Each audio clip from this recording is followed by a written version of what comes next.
70,000 years ago, on an island in what is now Indonesia, a mountain called Toba exploded with a force almost nothing in human history can be compared to. Not a volcano like the ones you know from documentaries. Toba was thousands of times bigger. It threw so much rock, ash, and sulfur into the sky that the sun itself began to fade. For the people living through it, the apocalypse would not have looked like fire. It would have looked like dusk, a sky that turned gray and stayed gray, a sun that rose smaller and colder every morning, ash falling like dirty snow on lands that had never seen snow, plants dying quietly, herds thinning, then vanishing, and a cold that crept in and would not leave, year after year. And here is the number that should make your hands cold. Written in the DNA of every person alive today, there is evidence that around this time, our entire species collapsed. Not a city, not a tribe, the species. Some scientists estimate the breeding population may have fallen to just a few thousand people. Some estimates go as low as 2,000. 2,000 people. That is one small town. That is a single crowded beach on a summer day. Every human being on Earth today, all 8 billion of us, every face you have ever seen, may descend from a group that could fit inside one football stadium with almost every seat empty. We were, very nearly, nothing. So the question of this video is simple and enormous. How did a few thousand freezing, starving people on the edge of total extinction pull the whole human story back from the cliff? The answer, as far as we can tell, was not a weapon. It was not fire, and it was not muscle. It was an idea. Maybe the most important idea anyone has ever had. If stories like this are your thing, a like and a subscribe genuinely help a small channel like this one keep going. First, an honest word, because this channel does not sell certainty. It does not have. Scientists still argue about Toba. Some think the eruption caused the collapse. Others think the timing is coincidence, and the bottleneck had other causes, or was less extreme. The ash and the DNA are real. The exact story is still being fought over in journals. But whichever version is true, this much stands. Our species passed through a door barely wide enough to survive, at roughly the time the world turned cold and dark. And what humans started doing around that era is what saved us. That part, the evidence agrees on. So picture the world those survivors inherited. The old rules of survival, the ones this channel is usually about, were failing one by one. You are strong. Strength cannot hunt herds that no longer exist. You know every plant in your valley? Your valley is under ash, and the plants are dead. Your tribe is tough, disciplined, brave. So were the tribes that vanished. In a normal crisis, you survive by knowing your land better than anyone. But this was not a normal crisis. This was every land failing at once, and the oldest survival strategy of all, stay home, defend what is yours, trust only your own, turned into a death sentence. A tribe that stayed alone in its dying valley starved alone in its dying valley. Biology had hit its limit. Whatever saved us next had to come from somewhere else. Before we get to the idea that saved us, you need to feel what those years were actually like, because volcanic winter is a clean phrase for a filthy reality. Imagine a sunset that never ends. For months, maybe years, the ash in the high atmosphere turned every sunrise and sunset a deep, unnatural red, while the daytime sun hung pale and weak, like a lamp behind dirty cloth. Summers stopped being summers. Frost arrived in seasons that had never known it. And the worst part was not the cold itself. It was the quiet. Forests that had roared with life went silent as the animals starved or moved on. Rivers ran gray with ash. A hunter could walk for days through country that used to feed a whole band and hear nothing but his own footsteps. Children were born who had never seen a truly blue sky. Elders told them stories about warmth the way we tell stories about dragons. And every year, the bands got smaller. Not in one great catastrophe, but in the cruelest way possible. One bad winter at a time, one lost child at a time, one empty hunting trip at a time. Extinction almost never looks like an explosion. It looks like a slow leak. Our species was leaking, but not everywhere equally. And this is the first clue to how we made it. On the southern tip of Africa, there are caves in the cliffs where archaeologists have found layer upon layer of something beautiful.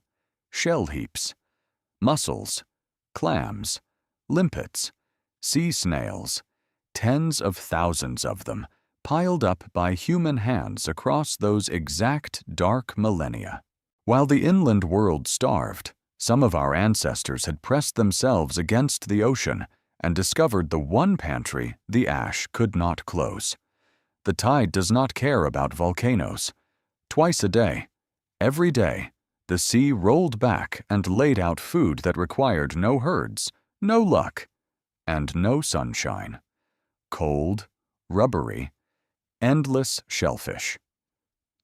Nobody's dream dinner, everybody's survival.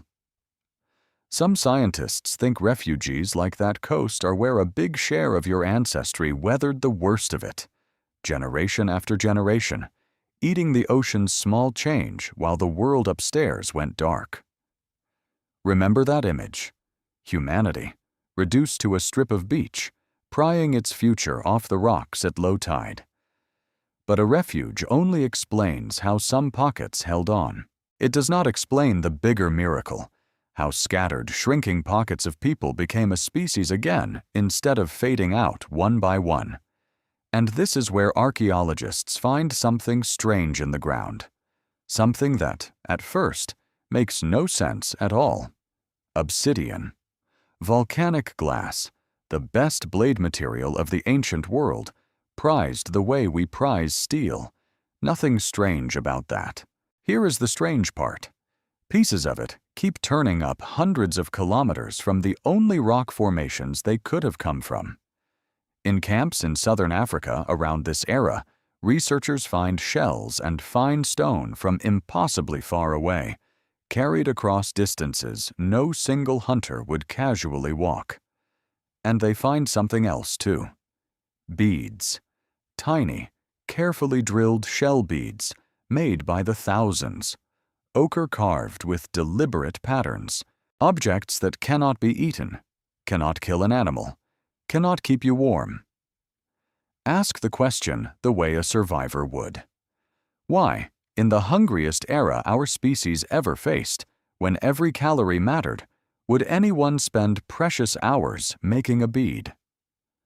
Why would a stone travel 300 kilometers? Because a stone that travels 300 kilometers is not a tool anymore. It is a message. It says, "Someone far away knows me.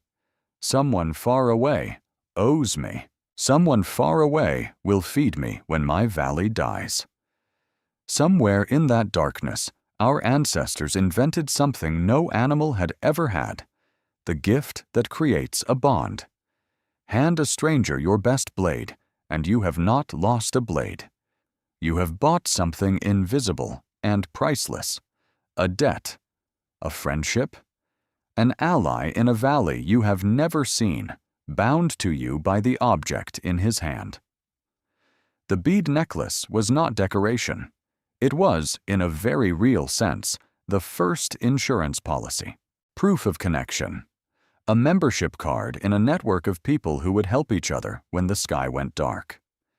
Think about what that actually means. A wolf pack can defend its territory. A lion pride can share a kill with its own. But no wolf has ever left meat with a strange pack as an investment, to be repaid in a future winter.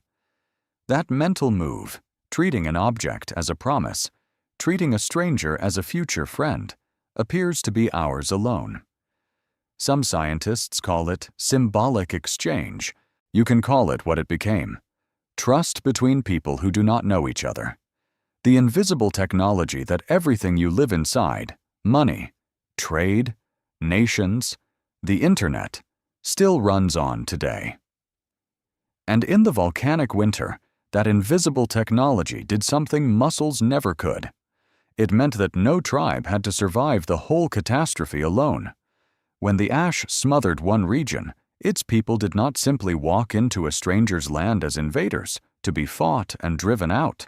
They walked in as guests, as the people who had sent shells and blades and beads down the line for years. There were faces there that knew their faces. There were debts waiting to be honored. One valley's disaster was survived in another valley's camp. The network did what no individual could.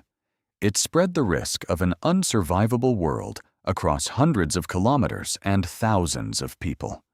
Where the herd still ran, food flowed outward. Where the ash fell thickest, people flowed out along the lines of friendship their grandparents had built one gift at a time. The tribes that had refused all of this, the ones that trusted no one and traded nothing, are not in the DNA record. We descend from the ones who reached out. Here is the beat that gets me every time I think about it.